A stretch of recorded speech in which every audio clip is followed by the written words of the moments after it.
Como está seu relacionamento com Deus? Como você tem tido comunhão com o Senhor? Você tem tido comunhão? Você tem se aproximado? Relacionamento é o ato de conexão, de proximidade entre duas pessoas ou mais pessoas.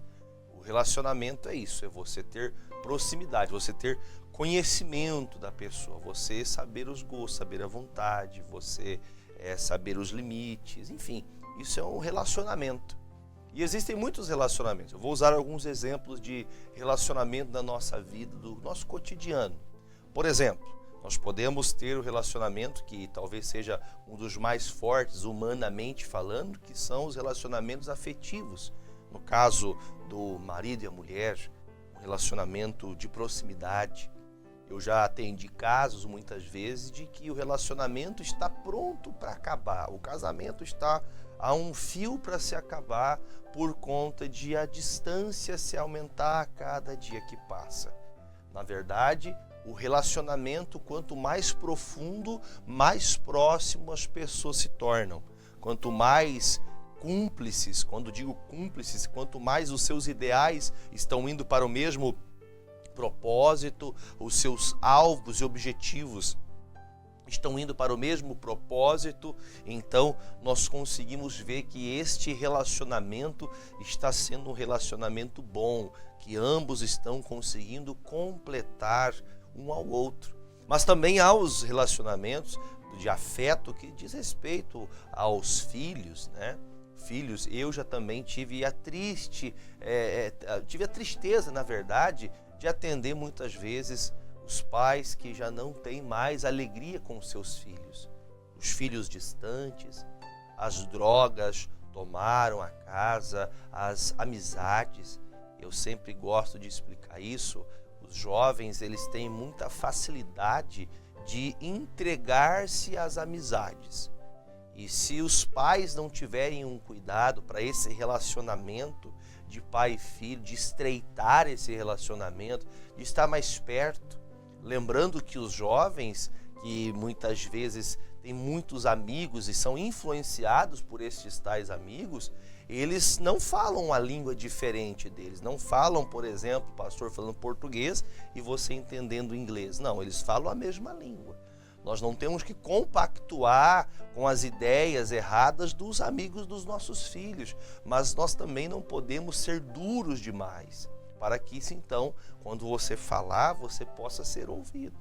Porque eu sempre digo que você que é pai, você que é mãe, se você está afastando os seus filhos de você, fique tranquilo que você verá o diabo se aproximar do seu filho. Então, os relacionamentos, eles são importantíssimos para a nossa vida, mas de muita importância. Até há um dito popular que fala, me diga com quem você anda que eu digo quem você é. É um tipo de jargão que se usa para aquela galera, aquela pessoa que você se envolve. O pastor Fernando fala uma frase que os gansos que têm a mesma plumagem, eles voam juntos. O que isso significa? Significa que as pessoas iguais, elas começam a caminhar junto. Elas começam a ter uma amizade, elas começam a viver juntas. Eu digo que nós temos que viver em todos os ambientes, nós não temos que deixar de ter comunhão com ninguém, mas tudo tem um limite. Tudo tem um limite. Eu quero hoje abrir com você, você pode deixar a sua Bíblia aberta. Nós vamos abrir em Lucas, capítulo 15, versículo 11, e eu pretendo chegar ao versículo 20. Falei de relacionamento entre marido e mulher, relacionamento entre os pais e os filhos. Existe também o relacionamento profissional. O relacionamento profissional é aquele que você se relaciona com outras pessoas, talvez não que você escolheu estar com elas, mas pessoas das quais também merecem, também são dignas de serem respeitadas, de serem cuidadas. E diga-se de passagem, onde existe onde o local onde existe união, existe uma bênção. A Bíblia fala no Salmo 133 que a união de um povo, de uma quantia de pessoas no mesmo propósito, ali ordena-se algo, ali algo vai acontecer, algo vai produzir naquele local. Agora, quando o ambiente é só de discórdia, só de briga, um puxa para um lado, outro puxa para o outro, as coisas não vão para frente. E a falta de comunhão em todos os lugares vai atrapalhando os nossos relacionamentos interpessoais, vai atrapalhando a nossa condução de vida. Bom, usei destes exemplos para chegar no melhor e mais importante relacionamento da nossa vida, que é o relacionamento com Deus. Se o marido se estressa, se chateia quando sua esposa diz para ele que está com dor de cabeça, que diz para ele que hoje ela quer ficar calada, ou vice-versa, se isso já entristece o coração do cônjuge, se isso entristece os pais quando veem seus filhos dizendo eu não quero falar, se trancando no quarto, celular o dia todo, se isso entristece o nosso coração, como fica o coração de Deus sabendo que o relacionamento para com Ele está cada vez mais frio? Quando falamos de relacionamento com Deus, existe uma maneira de se aproximar, existe uma forma de conhecê-lo. Até eu vou fazer o seguinte, antes de ler o Lucas, lá em Jeremias 29, versículo 11, 29 do 11 ao 13, até o 14, melhor dizendo. Jeremias, vou deixar o irmão preparar o GC, Jeremias 29, do 11 ao 14. Diz assim o texto: porque eu bem sei os pensamentos que penso de vós. Isso aqui é Deus falando para nós pela boca do profeta. Pensamentos de vós. Diz o Senhor, pensamentos que trazem paz consigo e não trazem mal. Os pensamentos do Pai, se a união, a comunhão sua com Deus trará para você paz. Então ele diz, para vos dar o fim que vocês esperam. Então me invocareis e ireis e orareis a mim e eu vos ouvirei. Deus está chamando a gente para comunhão, com orações. E buscar-me-eis e me achareis quando me buscares de todo o vosso coração. E serei achado de vós, diz o Senhor, e farei voltar os vossos cativos e congregar-vos-ei de todas as nações, de todos os lugares, para onde vos lancei, diz o Senhor, e tornarei a trazer-vos ao lugar de onde vos transportei. Isso aqui é uma palavra para o povo que estava sendo levado à Babilônia. Mas veja que coisa séria, o próprio Deus fala, olha, eu quero estar com você. O dia que você começar a me buscar de todo o seu coração, você vai me encontrar. Buscar de todo o coração é não ter nenhum espaço para outra coisa. Veja que o Senhor está pedindo ao povo é, eu quero que você dê prioridade. A prioridade nada mais é do que você colocar à frente de todas as outras coisas. É aquela coisa, por exemplo, se você vai a um UPA, você vai num hospital, e você chega lá, você pode estar precisando muito necessitado do atendimento médico. Porém, aquele atendimento, se chegar alguém com uma prioridade maior que a sua, com uma idade avançada ou com um caso, talvez até já literalmente, já caso de morte, essa pessoa vai ser colocada à sua frente, porque a prioridade daquela pessoa está maior do que a sua. Então entenda que quando falamos de colocar a Deus em primeiro lugar, é você dar prioridade. Você tem tempo para você fazer seu passeio, tem tempo para você fazer seu churrasco, você tem tempo para cuidar da sua casa, você tem tempo para organizar, para fazer uma limpeza fina na sua casa, você pode cuidar muito bem do teu carro, você pode cuidar muito bem de tudo. Do seu relacionamento, você pode sair passear com a sua esposa, com o seu marido, você pode ter uma vida como qualquer pessoa. Porém, o que Deus está dizendo é, você precisa priorizar a comunhão comigo. Você precisa priorizar as coisas de Deus. O próprio Isaías um dia falou assim, se vocês acham, eu estou parafraseando, mas está escrito lá em Isaías 55:6, porque ele está descrito que busque a Deus enquanto se pode achar. Enquanto você pode achar, você deve fazer o quê? Invocá-lo enquanto está perto. Deixa o versículo na tela, por favor. Está ali, ó. Buscai ao Senhor enquanto se pode achar. Isso. Deixa o versículo. Isso quer dizer que haverá um tempo que você vai querer buscar a Deus, mas você não vai encontrar. Aí ele fala, invoque-o, vá para a presença dele, fale com ele enquanto ele está perto. O Senhor está perto daquele que está o buscando. Veja que há existem algumas pessoas que a comunhão que ela tem com Deus, que a comunhão verdadeira dela com o Pai é tão profunda que quando ela abre a boca, quando ela fala, a vida dela é uma vida de Deus. Tudo que ela fala envolve a palavra. Tudo que ela comenta envolve a palavra. Nada que ela está fazendo, nenhum argumento, nada é tão importante quanto dar ouvidos àquilo que Deus está falando. Isso é algo muito importante. Poderia falar aqui de alguns exemplos. O rei Ezequias, no capítulo 38 de Isaías, pode colocar na tela para mim, por favor? Isaías 38, versículo 1. Chega o dia que o profeta chega na casa dele e fala assim, ô Isaías, ô Ezequias, infelizmente você está com a sua casa bagunçada, a sua casa está desorganizada, você deixou de me buscar.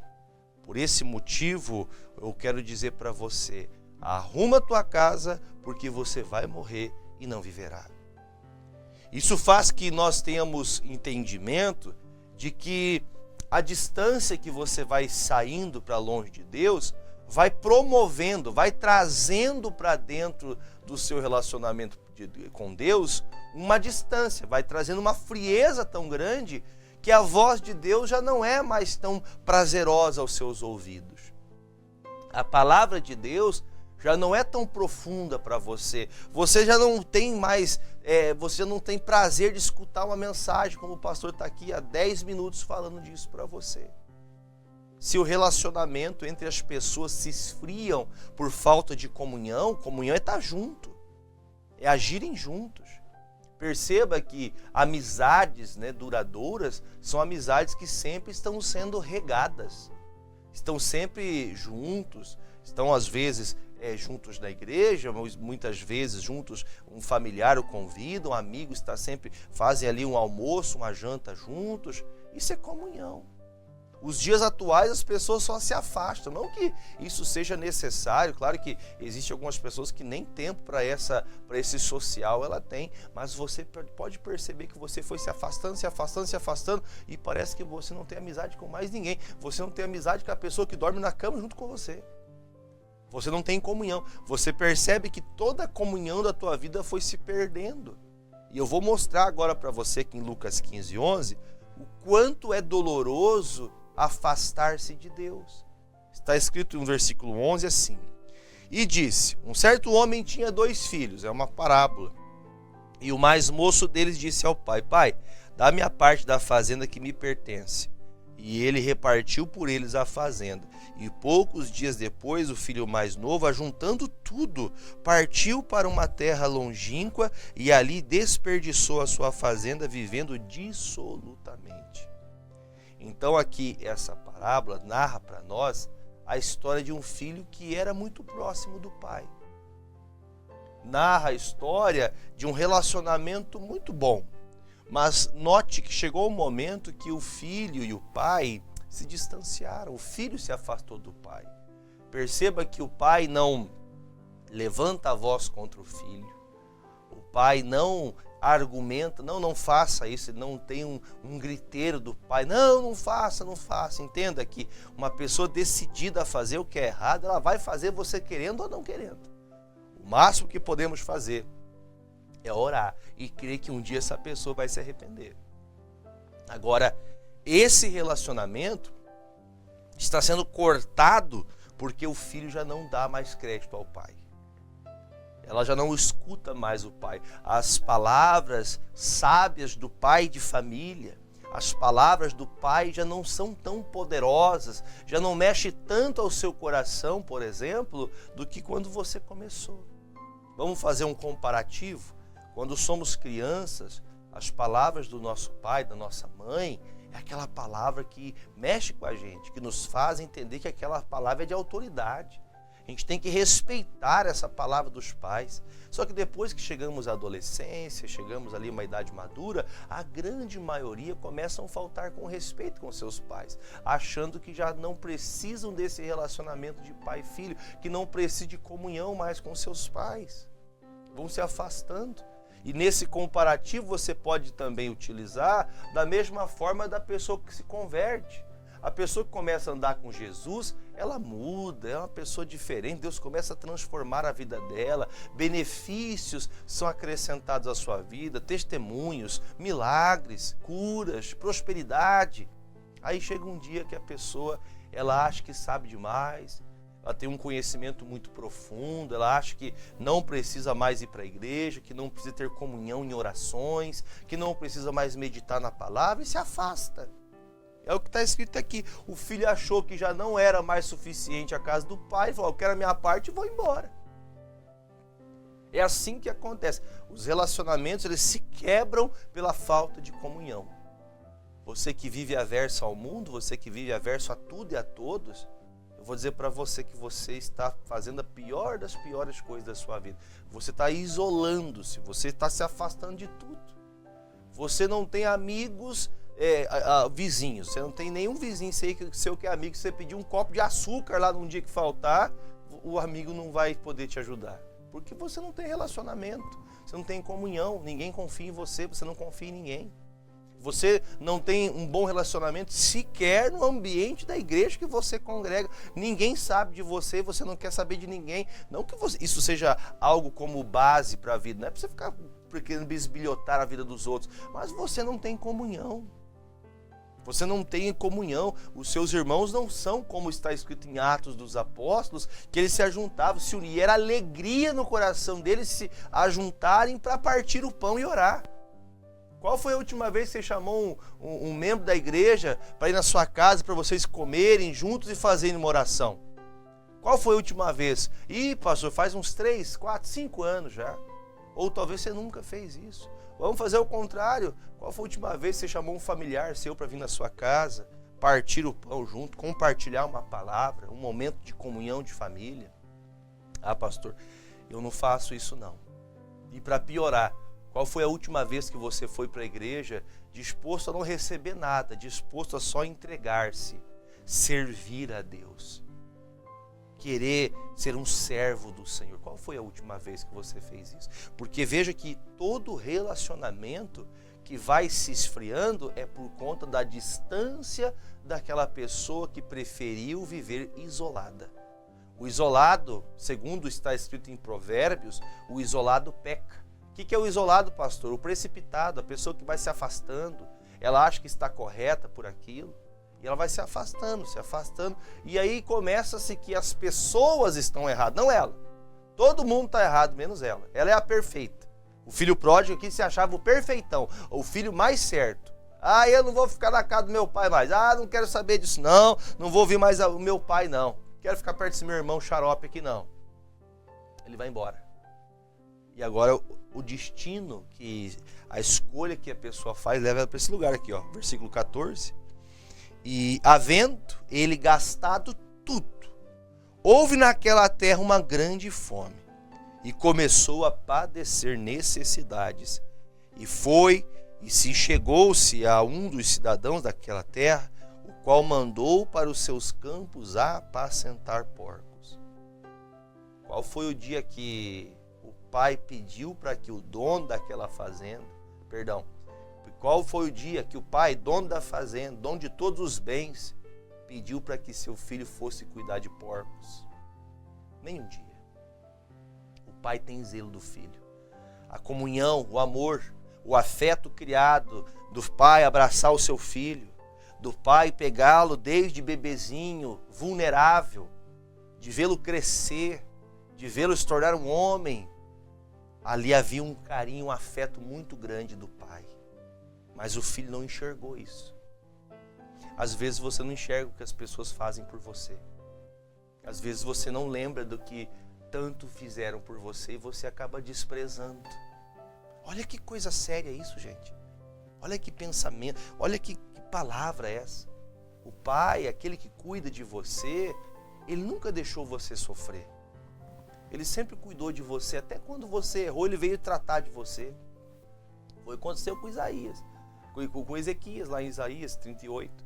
Quando ele foi até a casa, quando recebeu Isaías, disse, você vai morrer, porque tua casa está bagunçada, você deixou de me buscar. A primeira coisa que ele faz foi voltar a orar.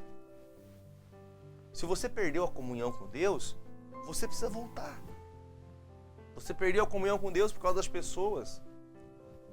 Você se afastou da igreja dizendo que na igreja tem pessoas falsas. O dia que você achar uma igreja perfeita, não vá nela. Não vai nessa igreja. Porque você vai estragar essa igreja. O dia que você achar uma igreja perfeita, não vá nela. Porque o problema são as pessoas. Então, na igreja, nós estamos buscando todos os dias a ter mais comunhão com o Pai. A ser pessoas melhores. Só que nós vamos evitando as pessoas. Aí você vai se isolando, se isolando, se isolando. Nem no relacionamento profissional não há um ambiente de paz, um ambiente hostil. O ambiente é todo tempo de guerra. Todo tempo é conflito. Quando não é com uma coisa, é com outra. Quando não é com uma pessoa, é com outra pessoa. Perceba que o relacionamento nunca cria um laço positivo, porque o relacionamento é somente profissional. Não existe um afeto do coração, não existe um afeto de amor, não existe você sofrer a dor do outro. Você entender a necessidade do outro, ter compaixão, ter misericórdia. Jesus nos ensinou que quem tivesse misericórdia daqueles que falhassem consigo, eles receberiam misericórdia no último dia. Mas notem o que está escrito aqui. O filho deu conta de que na hora que ele gastou tudo que ele tinha, todos os ensinamentos do pai ficou esquecido. Porque agora ele está diante de um chiqueiro de porcos. E agora a visão que ele tem é: acabou tudo. Quando uma pessoa vai se isolando, aquele que se separa pensa somente em si. Está lá em Provérbios 18. A pessoa que se separa, eu não vou falar nada porque aqui só tem invejoso. Misericórdia.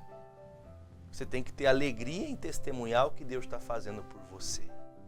Ah, pastor, eu não gosto de falar. Eu vou falar para você, tem pessoas que elas não têm que ouvir mesmo, tem pessoas que elas são maldosas. Mas eu vou dizer para você uma coisa, você, por causa das coisas ruins que acontecem na sua vida, você colocou todo mundo no mesmo pacote. Inclusive a Deus. Você colocou Deus no pacote daquilo que homens fizeram, você deixou de ter comunhão com Deus.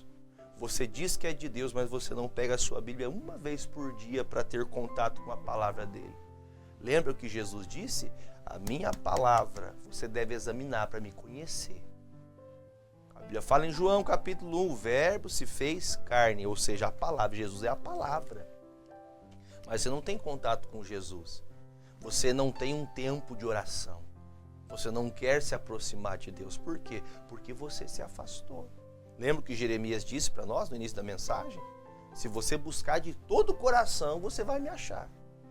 O Senhor está perto de quem busca Ele. Você diz que ama tanto a Deus, mas você não tem coragem de ouvir uma mensagem como essa e sair da tua casa e vir para a igreja. Eu vou buscar a Deus, eu vou me aproximar do Pai. Eu vou para a igreja, vou ouvir a pregação, vou abrir a palavra de Deus, eu vou voltar à oração, eu vou voltar a me aproximar de Deus. E a pior das piores tristezas da vida é quando acontece isso aqui, ó.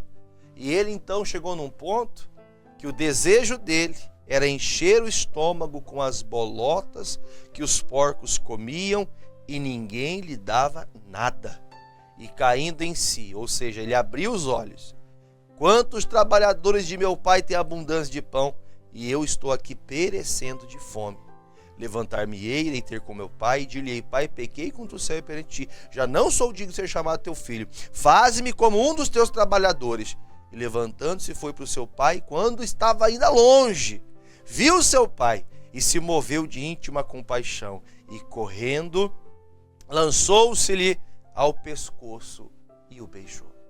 Isso aqui é algo surreal, é algo notório, e que fique gravado no seu coração esse texto, porque quando ele começa a procurar as bolotas dos porcos, quando ele começa ali dentro do chiqueiro de porcos, ele abre os olhos e fala, puxa vida, eu não precisava estar assim.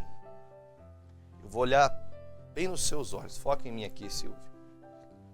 Eu vou olhar bem dentro dos seus olhos. Você não precisava estar como você está hoje. Você não precisava estar vazio, como se tivesse um buraco no teu peito. Você lembra do que você viveu com Deus, você lembra da comunhão que você tinha, mas o prazer das coisas de Deus sumiu de você.